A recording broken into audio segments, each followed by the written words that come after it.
విజయ్ కుమార్ గంట. ఈరోజు ప్రోధి చేసుకొని సామాజిక అంశాలన్నిటినీ ఆయన ప్రోధి చేసుకొని మనకు అందిస్తారు. ఆయన తెలియని విషయం ఉండదు. ఒకవేళ విషయం తెలుసుకోకపోయినా తెలుసుకొని మనకి ఇస్తారు. దురదృష్టం ఏంటంటే ఒకప్పుడు బతకలేక బడి పంతులు ఇల్లు గడవటం కూడా సాధ్యమయ్యేది కాదు. స్కూలు పాలక వర్గాల్ని స్థానిక సంస్థలని చేపట్టుకొని తీసుకుంటూ ఉపాధ్యాయుల పట్ల, ప్రత్యేకించి మహిళా ఉపాధ్యాయుల పట్ల ఎంత దారుణంగా వ్యవహరించాయో తెలియదు. కాలం మారింది, సంస్కరణలు వచ్చాయి, ఉపాధ్యాయులకు ఒక విలువ పెరిగి వాళ్ళ జీతాలు కూడా ఉండేవి కావు. నాకు ఊహ తెలిసినప్పుడు మాకు ఊహ తెలిసేటప్పటికి భీమవరం శంకరపద్య వారి స్కూల్ రోడ్లో పొద్దుటే ఈ ఉపాధ్యాయ దినోత్సవం సెప్టెంబర్ 5 అలా జరుగుతుందంటే ఒక వారం రోజుల ముందు కొంతమంది చంద్రరావు బడి అని అక్కడ ఉండేది.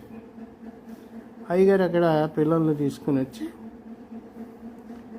ఇంటి ముందు ఏవో కొన్ని ప్రదర్శనలు చేసి చివరికి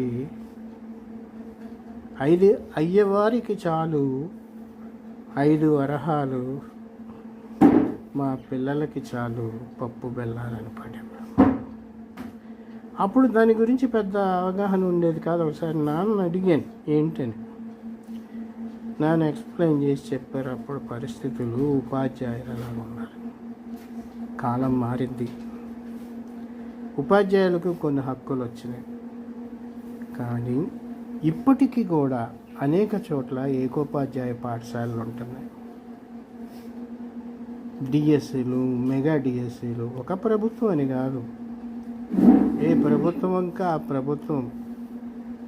ప్రభుత్వ ఉద్యోగాలు నింపుతానని చెప్పడం, చివరికి వచ్చేటప్పుడు కటిఫ్ మార్కులు పెట్టడం, ఏదో ఒక వంకతోటి ఉపాధ్యాయులకు న్యాయం చేయలేనటువంటి పరిస్థితి. అనేక ప్రైవేటు పాఠశాలలకి అన్నీ సరిపోని ఉపాధ్యాయులు ఉంటే, ప్రభుత్వ పాఠశాలల్లో ఏకోపాధ్యాయ పాఠశాలలు ఎక్కువ ఉన్నాయి.